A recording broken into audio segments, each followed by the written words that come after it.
natin lahat, I am blessed and happy. Ayan, yung totoo, I am blessed and happy. Yes, even in the midst of trials, we are blessed and happy because we have our Father God who loves us. Amen po ba? Amen. And the reason why we are blessed and happy, apart from the love of God, the perfect love of God for us, is because we are reading and hearing the prophecy of the book of Revelation. Amen. It's all about the revelation of Jesus Christ, and it gives us so much hope. Amen. Even in the midst of this pandemic, no, may hope pa rin tayo. Napakagandang hope, blessed hope, and it's a glorious hope in our Lord Jesus Christ. So, basahin ko lang po ulit sa inyo yung Revelations 1:3. Sabi po dito, "Blessed is he who reads and those who hear." Are you hearing the word? Amen. Here's the words of this prophecy. So you're blessed, you're happy. Yan po ibig sabihin nun. And keep those things which are written in it, for the time is near. All right? Of course, we don't know what time that is. It could be this year. It could be 10 years from now. Who knows? But we are blessed to hear these things. Amen po ba? And these words are prophetic. Marami naghahanap ng prophecy, no? Andiyan na pala, nandiyan na sa book, no? Andito na sa Bible na binabasa natin, no? And it speaks to us, it ministers to us, His grace, His mercy, it encourages us, no? And it foretells us of the future. In fact, yun po pag-uusapan natin ngayon, merong future foretelling. Ayan. So maganda po itong maintindihan natin, but most of all, what we will see here and understand is the glorious hope we have in our Lord Jesus Christ. It's the blessed hope, no, that we have. So hope in this midst ng sitwasyon natin, we need this. We need this so much. So tamang-tama po ang ating mensahe. And what is so important is Jesus Himself is the one revealing this. Si Jesus mismo, no? Si Jesus mismo na siyang namatay at nabuhay para sa atin. In fact, let me say it this way, it is Jesus who came from heaven to earth, to the cross, to the grave, and then He resurrected and ascended and is now seated at the right hand of the Father. He is the one who is speaking this to us. Amen? Mensahero lang po ako, mouthpiece lang po ako, but this is the Lord ministering to us, ministering His grace and His peace to us all. No? And it is the Lamb who was slain and is now alive who is speaking these words to us. Siya na nagtagumpay, siya na nagbigay sa atin ng victory. Siya po ang nagre-reveal nito. Si John lang po taga-sulat, ako lang po taga-bigkas, pero this is all from our Lord Jesus Christ. Amen? Praise God. Can I have the electric fan switched off, please? Thank you. Okay, so far we have 49 things revealed to us dun sa ating pong series. Actually, more than that. But 49 things, bakit po? Kasi 7 churches, we had 7, at least we have listed 7 each time, no? So 7 times 7 is 49. But let me just give you my favorite, my personal favorite, yung first part at saka yung last part, yung po pinakagusto ko. So number 1, the one who loved us. No? So the one who loved, I mean, that is perfect. And it cast away all our fear because perfect love casts away fear. Amen? The one, number 2, who cleansed us from our sins with His own blood. So He is for us. In fact, He's the one who cleansed us from our sins. So nakakasiguro po tayo, nakakatiyak tayo na malinis na tayo. Amen? And then number 3, the one who made us kings and priests unto God and the Father. So this tells me I have, in fact, today, a good future, now na, and simultaneous po yun, no? So now I am already positioned in Christ, and even then, no? So I'm made king and a priest. So tayong lahat po, no? Royal priesthood. And then number 4, the Amen. So He is the Amen to all the promises, the good promises of the Father. And then He is the true and faithful martyr. So, siya po ang truth at siya po ang tunay na namatay para sa atin, no? And then number 6, the beginning, the origin of the creation of God. And finally, lahat siguro favorite to, the Alpha and the Omega, the Aleph Tav. Amen po? So, it speaks of so much. Ang dami po natin natanggap tungkol sa mga bagay na yan. And Jesus himself revealed that to us. That is who he is.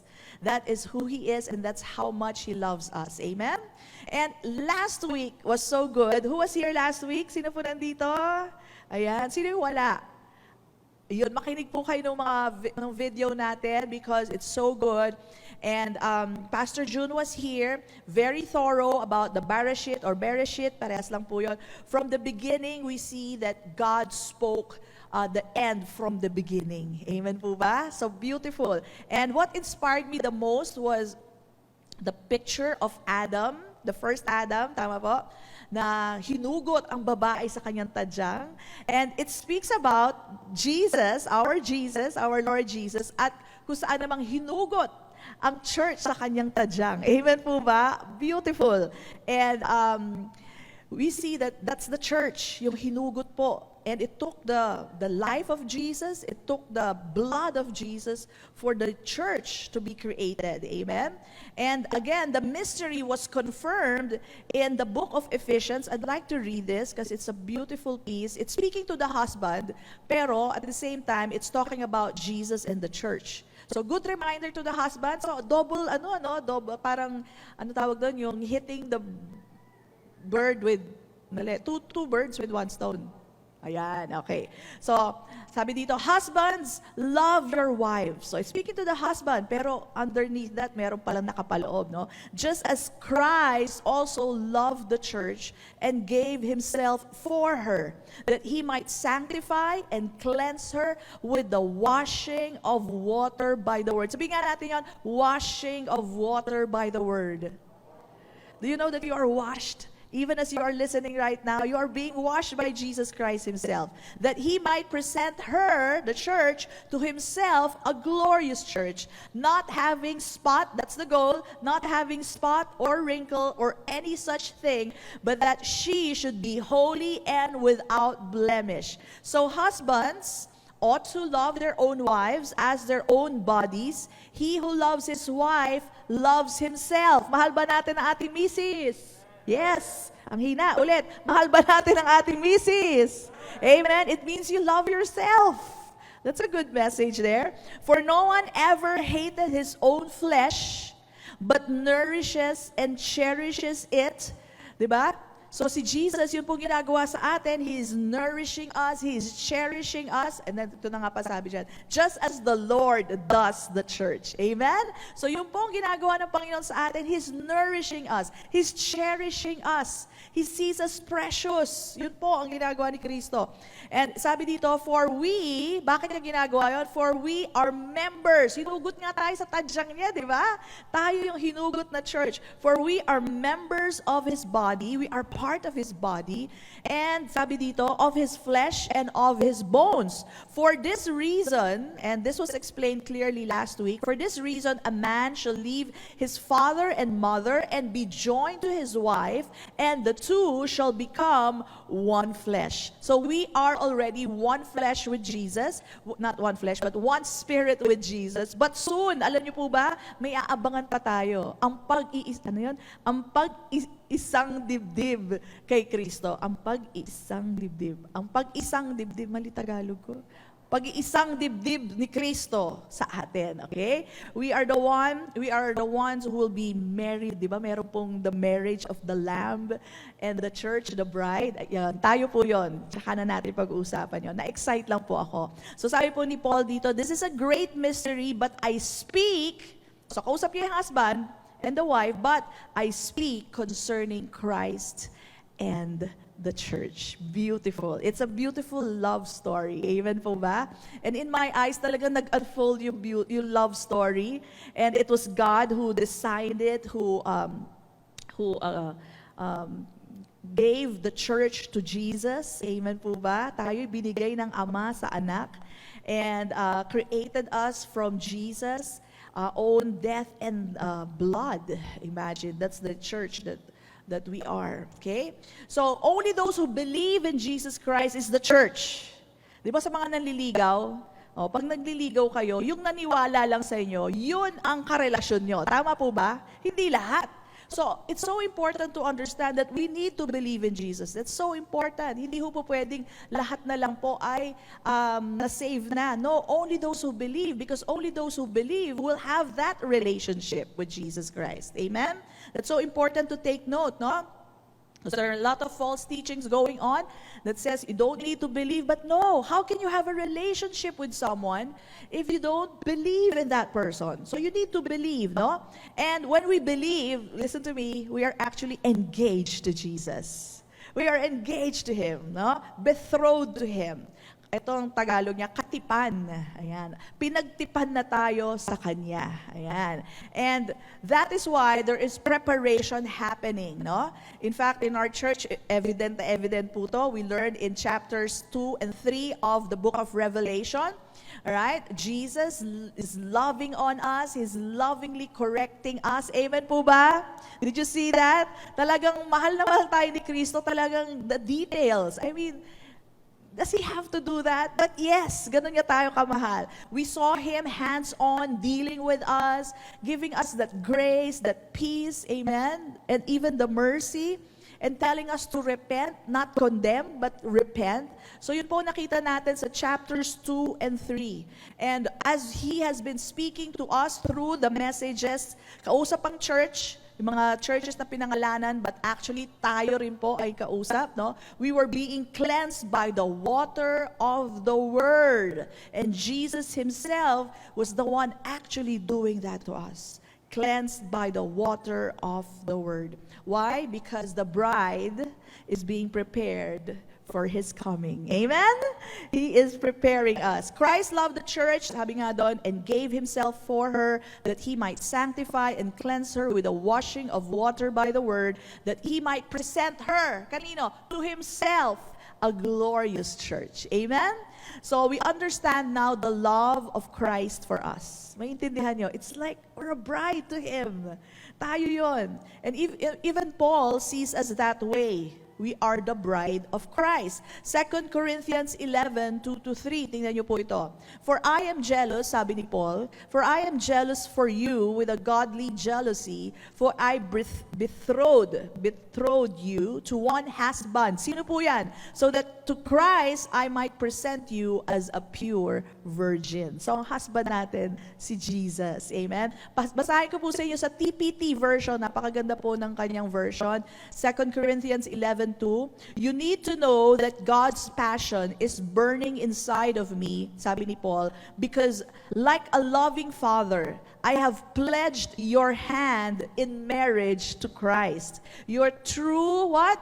Bridegroom. Jesus Christ is our true bridegroom. Sabi niya, I've also promised that I would present His what? Fiancé, di ba? To Him as a pure virgin bride. Ayan. Praise God. So tayo po yun. The church, that's who we are. We are the pure virgin bride, di ba? Tayo yung fiancé, di ba? Tayo yung betrothed to Jesus Christ. And alam niyo po ba, ang dami pong mga in the Bible, even in the Old Testament, how the bride is always protected. Alright? And in the book of Esther, hindi ba kayo nagtataka? Sa book of Esther, wala po ang mention doon of God. There's not a mention of the word God. But why is it included? You know why? Because of the preparation of the bride-to-be.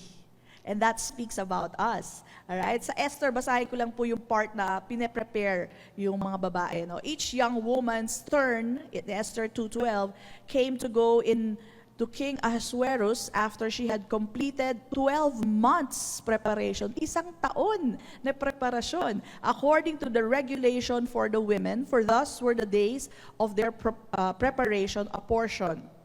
6 months with oil of myrrh, yan, nakakalambot po ng balat yun, and 6 months with perfumes and preparations for beautifying women. So gano'n po sila detalyado pag nagpe-prepare ng bride, no? And we can see here, yung po ang picture of a bride being set apart and prepared. Okay? Sabihin natin lahat, set apart and prepared. Ayan. And it's also good to know that in the Jewish setting of marriage, okay, pag ang babae po ay betrothed to a man, alam niyo po ba, it's as good as a contract. Engaged pa lang pero parang kontrata na. In fact, for you to get out of that engagement, you'll go through a process na parang divorce. So, ganun po ka-legal yung ka-binding ang kanyang engagement, ang kanilang engagement. So, ganun din po, binabase or pinipicture yung engagement natin with Jesus Christ. Okay? And again, for them to break it off, they have to go through something legal like a divorce, no? And when they are engaged, alam niyo po ba, ang gagawin ng bridegroom, hindi pa sila kasal ang gagawin po ng bridegroom, aalis muna siya. O di ba, umalis din si Jesus? Alright, umalis and will go away and prepare a house for them. Okay, that's what the bridegroom will do. Hindi pa sila kinakasal. So engaged na sila, pero aalis yung bridegroom, right, yung lalaki, and he will prepare a dwelling place. A place for them to dwell in, at babalik siya kapag tapos na yung kanyang pinrepare na dwelling place, and then babalikan niya yung kanyang bride. Okay? And of course, back then, wala namang cellphone noon. Wala namang text na, papunta na ako dyan. Wala pong ganon. So the bride does not know when the bridegroom will come back. She doesn't know when the preparation is done, pero ang alam niya lang, babalikan siya ng kanyang bridegroom. Okay? And that speaks of us today. So this is based on the Jewish culture, no? Ng style ng kanilang marriage. And anytime, the bridegroom can return. Huh? And let me read to you John 14:1-3 that speaks of this. Sabi nga ni Jesus dito, "Let not your heart be troubled. You believe in God, believe in also in me. In my Father's house are many mansions. If it were not so, I would have told you." Look at this. "I go to prepare a place for you." Okay? "And if I go and prepare a place for you," look at this, "I will come again," kanyang muling pagbabalik, "and receive you to myself, that where I am, there you may be also." Amen?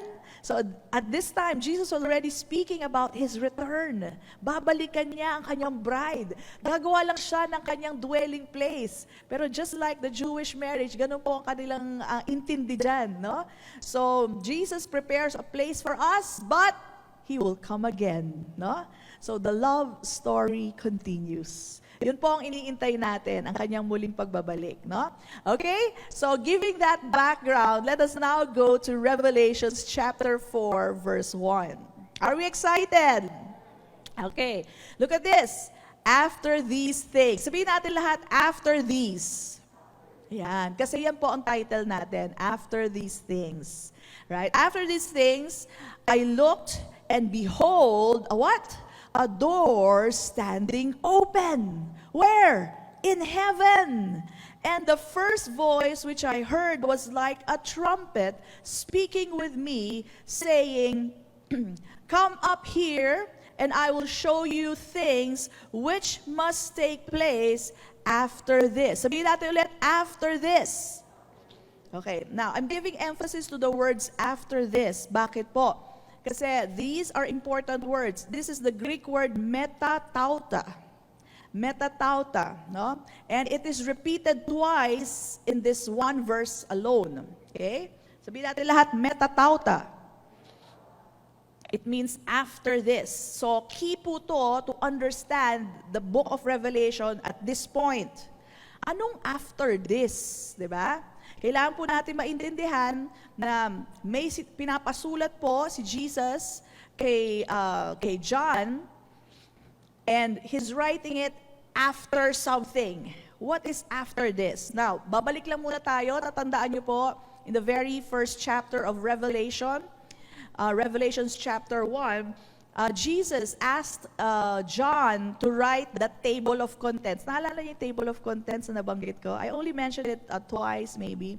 But this is the table of contents of the whole book of Revelation as dictated by the Lord Jesus to John. Ano po yung table of contents na to? It's about a 3-time period. Okay? So Revelations 1:19 goes this way. write the things, ito ang instruction ni Jesus kay John, write the things which you, number 1, have seen. May nakikita si John that time eh. Okay?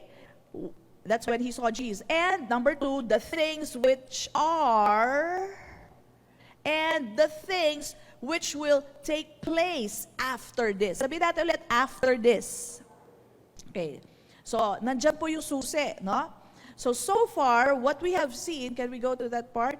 Chapter 1, ito po yung have seen. Ito po yung nakita ni John when he had the vision. Sino nakita niya? Si Jesus. We saw Jesus with white head, white hair, blazing eyes, naka-robe, and with a gold band, a sword coming out of his mouth. What else? He saw the legs of Jesus like fine brass, and then he was in the midst of the 7 churches. Yun po ang unang niyang nakita.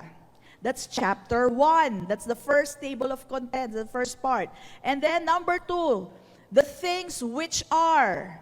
So ito yung second part ng table of contents, chapter 2 and 3. Tapos na po tayo sa chapter 2 and 3. Ano po ang laman ng chapters 2 and 3? The messages to the churches, to the 7 churches. And dito nakita natin how Jesus hands-on dealt with us, spoke to us, and washed us with the water of the word. Alright? So ito po yung preparation of the church. Jesus is preparing the church. Amen? And number 3, okay, the things which will take place after this. Ito na po yung word, after this. So, after nung church age, ito na po ang metatauta, chapter 4, all the way to chapter 22. Nandun na po tayo sa third part. Okay? So, these are the things in the future. This is a prophecy that we will all see. Amen? Are we excited? These are things to come. Things in the future. And again, kailangan maintindihan natin yung word na metatauta. After this. Otherwise, titingnan nyo lang na, ito yung church, next page lang ang tingin nyo. Na para bagang yung church, tuloy-tuloy lang, nandun pa sa earth, tuloy-tuloy lang, andyan pa yung church. Okay? Next page please. Tapos babasahin nyo, doon kayo kakabahan. Pag hindi nyo nakita ang church, natapos na ang church age, at dediretso lang kayo sa next chapter, sabihin nyo, naku po, i-release na ang seals. Asan ako? Nandun pa ako sa earth. Kakabahan ka. Pero kung naintindihan nyo, natapos na po ang church age. And after these things, ito na ang kasunod. Hindi kayo kakabahan. Right? Kampante kayo. Okay? So this is what we'll understand today. That after these things, after the church age, all right, what has happened after the church age? After Jesus dealing with the church, preparing the bride himself, no? As many as he loved, he corrected. He opened his heart of love for us. He personally dealt with us. After this age, this is our age right now. After nito, we are now entering the start of after the age, the church age. So ito yung church age, eto na po tayo. Ito na po ang papasukin natin. Again, I emphasize that, super emphasize that, because you will not understand the book of Revelation kung tingin nyo, next page lang yan. Okay? So, Pastora, kung after church age na yan, asan ang church? Yan. Makikita po natin kung saan ang church. Yes, tapos na po ang church age, and the church is no longer, in chapter 4, the church is no longer on the earth. Okay? Asa na? Ito sasagot ko sa inyo, na-rapture na. Okay? So kung dediretso lang kayo ng basa, hindi nyo maiisip na na-rapture na. Pero what will give us a clue are the following things that we will read after. Okay? Kaya nga importante, after these things. Okay? So, let's go to the word rapture. I have to explain the word rapture because not everybody accepts it. Now, bakit po hindi ina-accept? Because the exact word rapture is not in the Bible. It's like the word Trinity. It's like the word Bible. You can't find the word Bible, exact B-I-B-L-E, in the Bible. Okay? Now, the word rapture means pulled out by force. Marami pong meaning yan because iisa yung ginagamit na Greek word pero iba-iba po ang rendering. But magkakasparehas po ng nature, no? It's the Greek word harpazo. And this word was also used by Jesus several times, madaming beses po, in different ways, no? Jesus used this in the part when he said, "No one can take you or snatch you or harpazo you from my hand and the Father's hand." So what verse is that? John 10:28 to 30. Dito nyo po makikita yon, pero again, hindi nyo makikita yung word na rapture or harpazo. Kasi English to. Sabihin natin lahat, English. Ayan. Kasi iba hindi naman nagmimiloso po lang. Bakit walang rapture dyan? Ganun. Okay, so let's read that. "And I give them eternal life, and they shall never perish, neither shall anyone snatch them out," or harpazo. Harpazo, right? "Of my hand, my Father who has given them to me is greater than all. And no one is able to snatch them out of my Father's hand." So nasa kamay na tayo ni Kristo, nasa kamay pa tayo ng Ama. Amen? And nobody's greater than the Father. O sino makakapag-snatch sa inyo? Wala. Okay? So I and my Father are one. So it's good to take note, okay, that nobody can take us out of the hands of the Father. We are already snatched and in the Father's hand, in the hands of Jesus. So secure tayo. This has to be emphasized, okay? But this is the word that Jesus used. It's the same word as rapture, no? Harpazo. We are grabbed and snatched from this world. Okay? Tayo po ay grab out of this world, and that's what you call rapture. The word rapture, again, is not in the Bible because rapture is an English word, okay? And only if you have a Latin Bible, doon nyo lang makikita yung word na rapio. Okay? So, sa English po, snatch away, catch away, yan po mga iba-ibang terms. But ang history po nito, itong harpazo, written in Greek, yan po original, di ba? Kaya lang po, nung lumabas ang Vulgate Bible, bakit po nagkaroon ng Vulgate? They translated it into Latin. Right after Emperor Constantine, so from harpazo, naging rapio. And that is the root word where the English word rapture came from. Diba? Rapio, rapture. Okay? So, nangyari lang po yan nung na-translate po sa Latin. So, from Greek to Latin, from Latin to English. Okay? Pero ang ginagamit ngayon natin for testing the Bible is the Greek kasi yun po ang original. Pero na-translate po yan from Latin. Kaya lang, ang rendering lang from Latin to English. Kaya po nagkaroon ng word na rapture. Okay? So, unless your Bible is a Latin Bible, meron ba dito may Latin Bible? Hindi nyo makikita yung word na rapio, which is the root of the word rapture. Okay po ba? So, dyan na po na-coin. Alam niyo po yung ibig sabihin ng coin, dyan po nahugot o nakuha yung word na rapture. But if you don't like rapture, then use harpazo if you want. But as Jesus used it, harpazo or snatched away, suddenly removed, catch away, taken away violently. Yan po ang word na rapture. And it was used in the Bible different ways by different disciples 14 times. 14 times. Okay? You can check your Greek interlinear. Harpazo po ang makikita nyo doon. So again, unless you speak Latin, you will not find the word rapio, which is the root of the word rapture. Okay po? Malinaw po? Okay.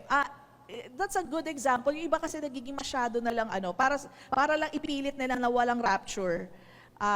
Ayaw nila tanggapin yung word na rapture. Okay? Parang ganito lang yan eh. Meron naman nagpipilit, ibang mga sekta, di ba? Sabi nila, mali ang binibigkas yung pangalan. Dapat Yeshua. Yan. Nakarinig na kayo ng gano'n? Hanggang hindi nyo binabanggit yung Yeshua na pangalan. Alright? Mali ang binibigkas yung pangalan. Yun naman ang teaching nila. So, ang sasabihin nyo lang sa kanya, bakit po ba ang Bible nyo po ba ay Latin? Kasi yun ang Latin name for Jesus. Okay? We're using either Tagalog, so dapat Jesus. Wala kayong makitang Yeshua dyan. Jesus, o kaya pag English, Jesus. But if you're going to be petty about it, talagang hindi kayo magkakasundo kasi ang pipilit nila dapat Yeshua. Okay?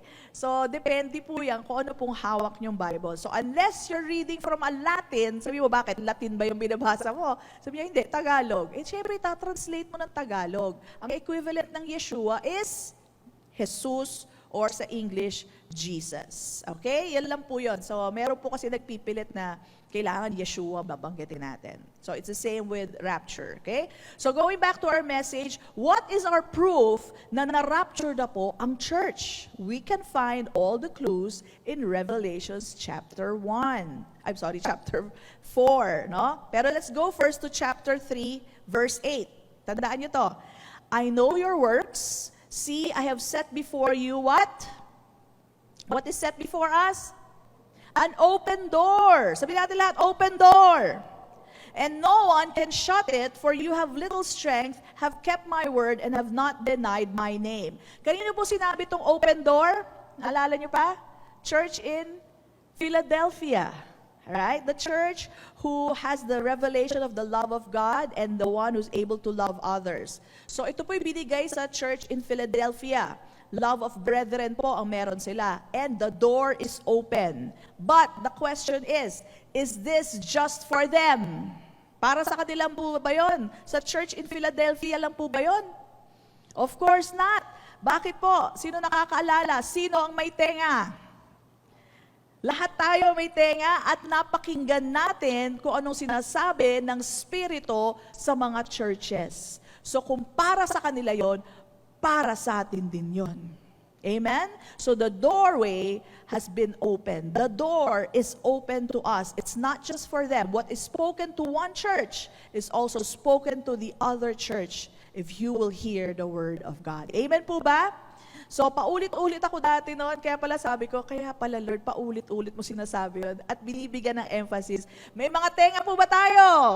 Lagi ko tinatanong, nakukornihan na lang talaga ako, sa totoo lang. Pero lagi pinapasabi sa akin ni Lord, tanong mo kung may tenga sila. And tanong mo kung naririnig nila. Alam niyo kung bakit? Kasi importante pala yun. All the things that He said to the churches applies also to us. May tenga po ba tayo? Kasama po kayo doon.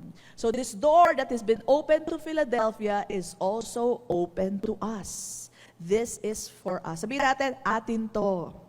Para sa atin to. Amen?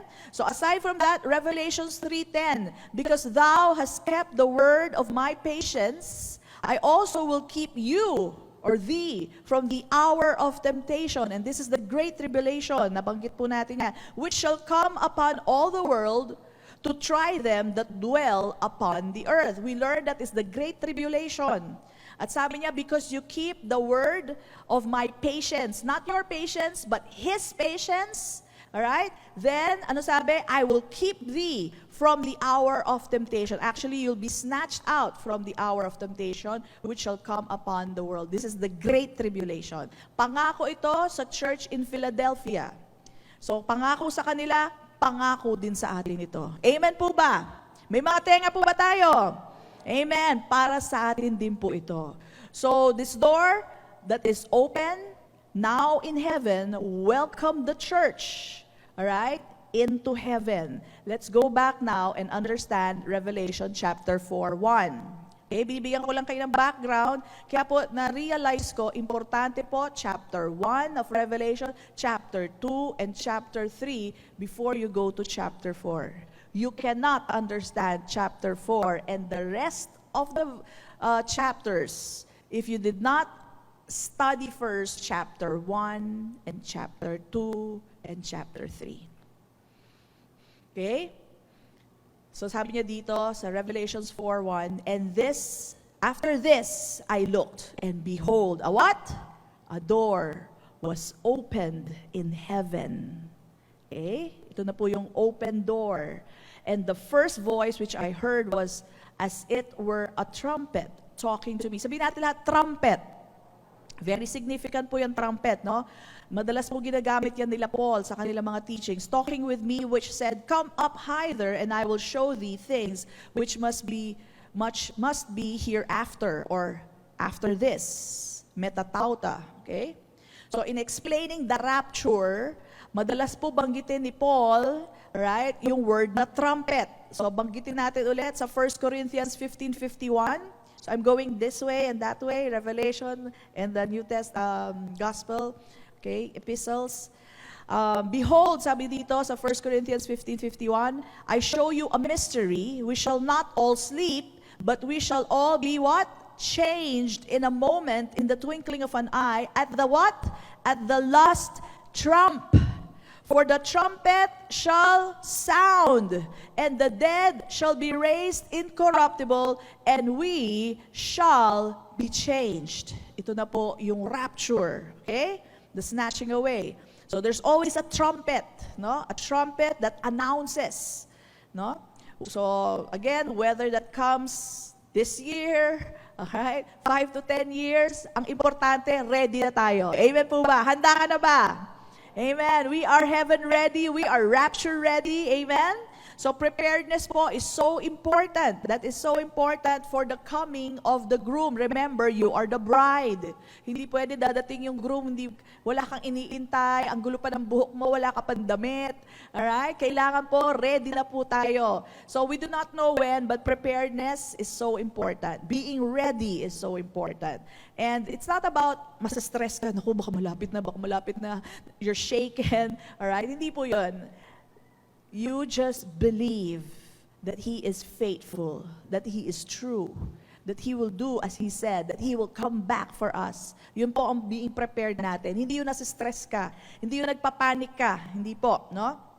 So let's go to 2 Thessalonians, and it tells us how to be prepared for this. 2 Thessalonians 2:1-8, it says, "Now, brethren, concerning the coming of our Lord Jesus Christ and our gathering," right, "together to Him, we ask you not to be soon shaken in mind," wag daw magimbal, "or troubled, either by spirit or by word or by letter, as if from us, as though the day of Christ had come." So, wina-warningan niya kasi meron nga nagtuturo na tapos na po ang rapture. That is not true. How could that so big a news escape history? Meron na bang nasulat sa history na nawala a lot of people, right?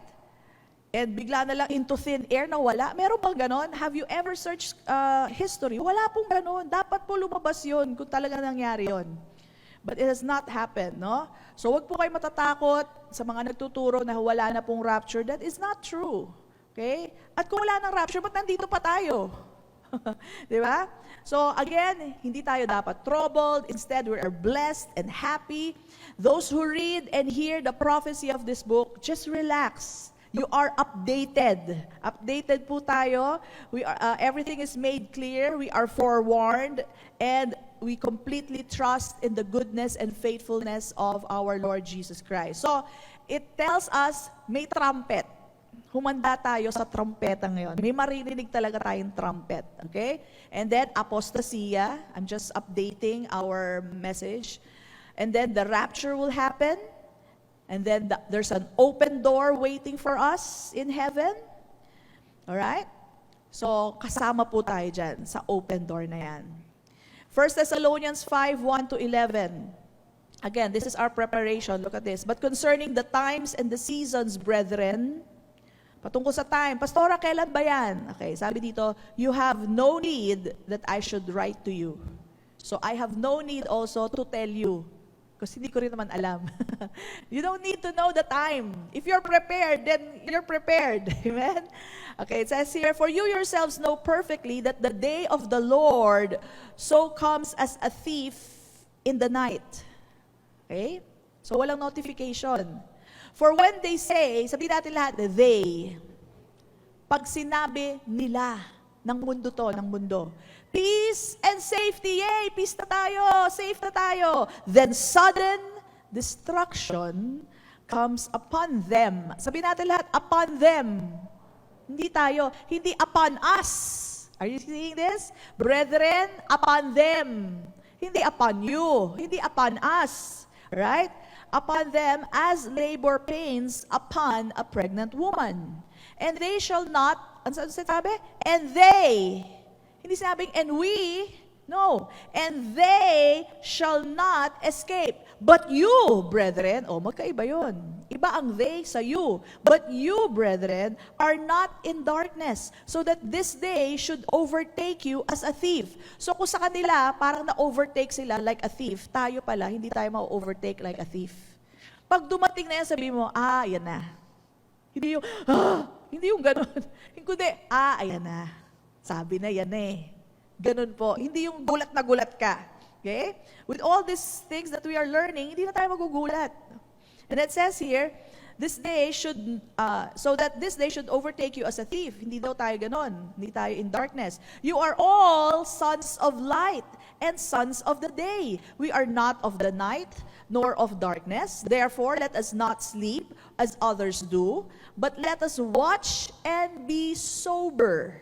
For those who sleep, sleep at night, and for those who get drunk, are drunk at night. But let us, who are of the day, be sober. Paano? Ito, malalaman natin, ano ba ito sober? Paano ba maging sober as we wait? No? Sabi dito, putting on the breastplate of faith and love. So continue to walk in faith. As you hear the word, believe it, receive it. Amen? And then love, walk in love. And as helmet, the hope of salvation. So yung mind natin, yung ulo natin, poprotektahan natin with the helmet, the hope of salvation. So keep on having that hope that you are saved, na hindi ka pababayaan ng Panginoon. Sabi dito, tingnan nyo, for God did not appoint us. Sabi natin lahat, us. Tayo yon, hindi them. But us, God did not appoint us to wrath, but to obtain salvation through our Lord Jesus Christ, who died for us. Amen? That whether we wake or sleep, abutan man natin o hindi, mamatay man tayo, before that time comes, we should live together with Him. Therefore, comfort each other and edify one another, just as you are also doing. Amen po ba? So this is a great comfort for us. So whether abutan natin yun o hindi, ang importante, prepared ka. You have that blessed breastplate of righteousness, of faith and love. You have that helmet of hoping, yes, I am saved. I will not go through that wrath. Kasi po, pag may pending wrath kang iniintay, kakabahan ka all your life. Tama po ba? Parang pag sinabi mo, naku, pagdating ng September, ganito na mangyayari. Kakabahan. Gayon pa lang, nangangatog ka na. Alright? So, again, we are not appointed to wrath. Therefore, because of that wrath, that great tribulation, we are snatched away. Kaya wag nyo nang intayin pa, wag nyo nang isipin pa, paano kaya yung great tribulation? Do you know that in the Bible, there was never a message there about believers or about the church, how to escape the great tribulation. Hindi mo na kailangang aralin nyo. Alam mo bakit? Sa snatch out ka nga niya eh. He will snatch you away. You will be raptured. You will be harpazo. And we are brought to the open door of heaven, amen, and into the throne room, seated with Christ in the heavenly places. That's you and me. Palakpakan natin ang Panginoon. I'll give you scripture. Binibigyan ko lang po ng konting suspense, but I'll give you scripture. Makikita niyo yung sarili niyo. So how do we know that this is after the church age? Okay? Because we will see ourselves prophetically, right? In the future, we will see the church in heaven. So, tingnan po natin yung mga clues na ibibigay ni John. Okay? Revelation chapter 4, verse 2. Verse 2 na po tayo. Tapos na po yung open door. Okay? Nakita ni John. Verse 2 tells us, hanggang 5, yung mga susunod na mangyayari. Immediately, I was in the Spirit, and behold, a throne set in heaven. Yun ang nakikita niya. Imagine with me. One sat on the throne, and he who sat there was like jasper and a sardius stone in appearance. Now, nung una akala ko si Jesus to. But we were given the description of Jesus already. He was white in hair, white in head. He was like the sun brilliantly shining. Itong jasper and sardius stone, hindi, malayo yun sa sun, di ba? So this is God, which will be emphasized in chapter 5. But dito muna tayo. Jasper and sardius. Alam nyo, research ko itong jasper and sardius. It's actually red. Akala ko green siya or blue. It's actually red. It's a precious stone na red. And for me, sabi ko, red. It's about love. God is love. That's why it's red. Okay? So, jasper and a sardius stone in appearance, and there was a rainbow around the throne. So, as we all know, rainbow speaks of covenant, right? He's a covenant-keeping God. Okay? In appearance like an emerald. Around the throne, look at this. Ito na. Around the throne were 24, what? Thrones. And on the thrones, I saw 24 elders, what? Sitting. Tandaan yan. Clothed in what? White robes. And they had crowns of gold on their heads. Sino kaya itong mga to? And from the throne proceeded lightnings, thunderings, and voices. 7 lamps. Tandaan nyo rito. 7 lamps. Hindi lampstand. 7 lamps of fire were burning before the throne, which are the 7 spirits of God. So alam na natin kung ano yung 7 lamps na yun. The 7 spirits of God. Again, 7 is not really 7. It means perfect, complete. Okay? So, nakita natin 24 elders. Sino itong 24 elders? Now, the traditional teaching is that these are the 12 tribes of Israel. Remember? Reuben, Levi, yung anak ni Jacob. And then the other 12 are the 12 apostles. Yun po ang traditional teaching. But if you will inspect some more, makikilala nyo kung sino itong 24 na to. Bible will interpret Bible. Who are the 24 elders? Okay, malalaman natin to by answering the question based on sa binasa natin. Saan sila nandun? Nasaan sila? Nasa earth, nasa heaven? Nasa heaven na, okay. Nakatayo, nakaupo. Nakaupo. Saan nakaupo? Sa lapag, sa trono. Sa throne. Wow, clearer. Anong suot nila? White robes. Anong meron sila sa ulo? Crowns. Okay. Now, look at this. Going back to all those things that we have learned. Ephesians 2:4-6 told us that we are seated with Christ in the heavenly places. Okay? Ganyan to. Ephesians 2:4-6. But God, who is rich in mercy, because of His great love, sardius, jasper, di ba? Nakikita mo siya. With which He loved us, His all love. Even when we were dead in trespasses, made us alive together with Christ. By grace you have been saved. Amen. Good reminder. And raised us up together and made us what? Sit together where? In the heavenly places in Christ Jesus. First clue. We are sure, tayo to, bakit? Kasi we are all saved by grace. And we are secure and comforted. We are saved by grace. Kasi kung saved by your works, kabahan ka na ngayon. Pero saved by His grace. Amen? So, saved by His grace, we are the overcomers. Remember, we who have ears, we have heard this. Revelations, babalikan natin. These are the clues. Again, sabi sa inyo, hindi nyo maintindihan ng chapter 4, kung hindi nyo binasa ang ibang mga chapters. Chapter 3, verse 21. To him who overcomes, or as we have learned, to the overcomers. Who are the overcomers? Tayo po. Taas ang kamay lahat ng overcomers. Lahat po tayo. We are the overcomers. To the overcomers, I will grant to sit with me on my throne as I also overcame and sat down with my Father on His throne. Nakaupo in the throne. Amen? And again, it was spoken to them, but it is also spoken to us. May tenga po ba tayo? Para sa iyo rin yan. So, sabi po dito, next clue, they were all wearing what?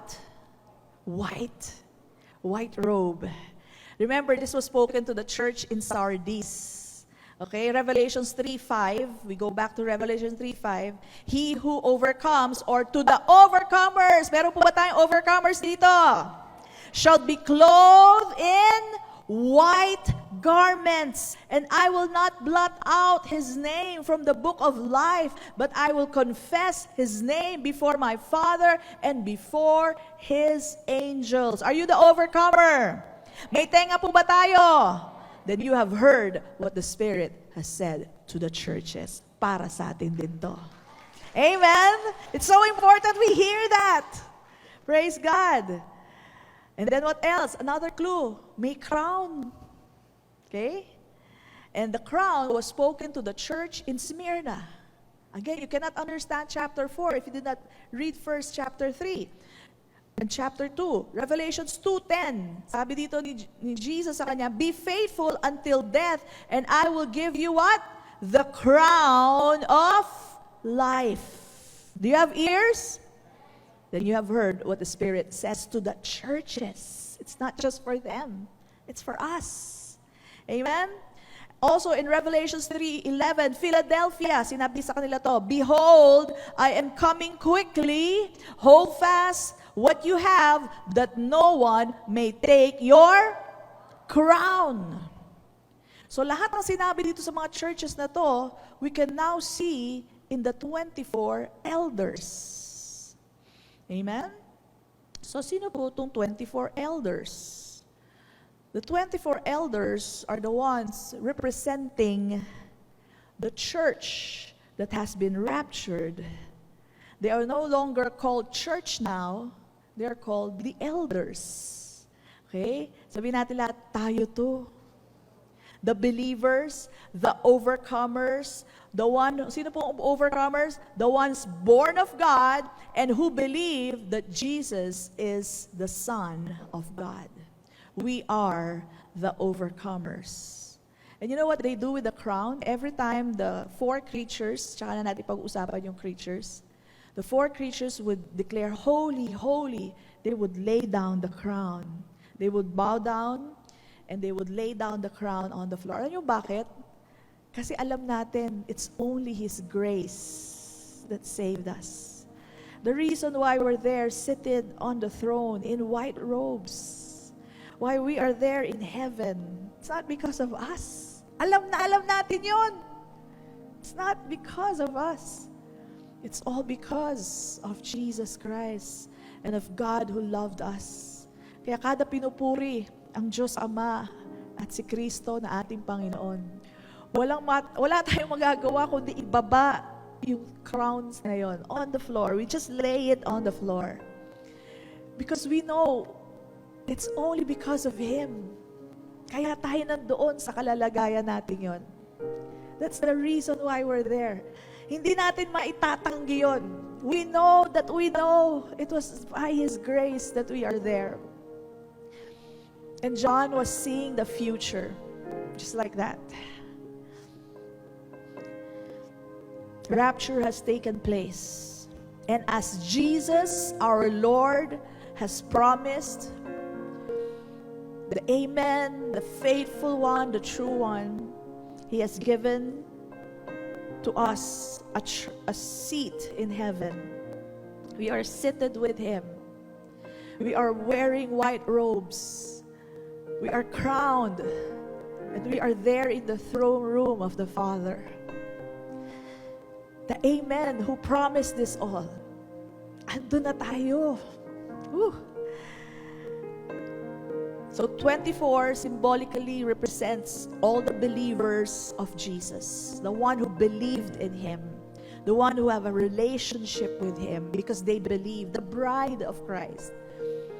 The church is no longer in chapter 24 represented now by the 24 elders. Now if you're asking, Pastora, bakit 24 lang? Eh bakit nga ba 7 churches lang? 7 churches represents perfection, the completion. 24, what is 24?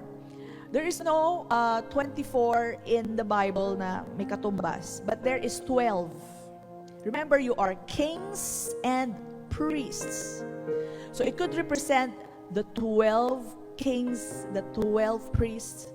Kumbaga, yung alternate yung kanilang part. But 12, there's a numerical value of the 12. It means government. Remember what Jesus promised us? We will reign with Christ in the heavenly places. Whew, thank you, Lord. And this is it. This is the fulfillment of it. This is John witnessing the fulfillment of the promise of the Lamb. The fulfillment of the promise of our Lord Jesus Christ. We are there. John saw it for himself. And this is the prophecy you are hearing right now. Now, there's one other thing I want you to see. Remember the 7 lampstands? It was called 7 lampstands here on earth. The 7 lampstands represent the church. But now, ang binabasa na lang natin dito, 7 lamps of fire were burning before the throne, which are the 7 spirits of God. We don't have to interpret it. Ang sinabi, itong 7 lamps na to is the Spirit of God. Wala na yung 7 lampstands. The church was the lampstand, the bearer of the Holy Spirit. We are indwelt with the Holy Spirit. But now, we are the 24 elders, and then the lamp, the Holy Spirit, right? The perfect one in the middle of it all. Separate na, but we're there in the midst. So why 24? There's a meaning of that. It means government times 2. 12 is the government. So it's not literal. It's not literal 24. It means government. The ones that will reign with Jesus Christ in the heavenly places. As promised by the Amen, as promised by the Alpha and the Omega. After the rapture of the church, we are now seated with Christ in the heavenly places. And this is our cry. This is our cry. Tandaan nyo na to, memorizing nyo na to. Kasi ito rin ang iba, sasabihin natin. Whenever the living creature give glory and honor and thanks to Him who sits on the throne, who lives forever and ever, the 24 elders, as us, fall down before Him who sits on the throne and worship Him who lives forever and ever, and cast their crown before the throne, saying, "You are worthy, O Lord, to receive glory and honor and power. For you created all things, and by your will they exist and were created." That's our declaration. That's us before God and before our Lord Jesus Christ. Worthy are you to be praised, O Lord, for you have done everything for us. You're worthy to receive glory and honor and power. Yes, you created all things, and by your will they exist and were created. Father, we thank you for this joy that is in our hearts right now. Thank you. All your promises are true. We are blessed to see ourselves in this prophecy, worshiping before you. Worshiping before you. Thanking you for all that you have done for us. Thanking you, Lord, that the reason why we are up there is not because of our strength nor our might, Lord God. It's not because of anything we have done. Because of your grace, because of Jesus who has done everything for us. As you have said and as you have promised, we are there, Lord. And we thank you, Father. We thank you. And even today, as we partake of the communion, Lord, we just thank you for this glorious hope that we have. That you have loved us as your own body, Lord Jesus. That is why you took yourself to the cross. gave your body to be broken for us. For you nourish us and cherish us with your own love for us, Lord. You even give your blood for us, for the forgiveness, to make us holy and pure, Lord, before you. Ginawa mo itong lahat para sa amin. And that's why we thank you, Lord. For we believe that by your stripes we are healed. Healed from migraine, healed from hypertension, healed from liver and kidney problems, healed from any skin problems, bone problems. We are all healed. Any cancer, any disease, we are healed from the top of our heads to the soles of our feet.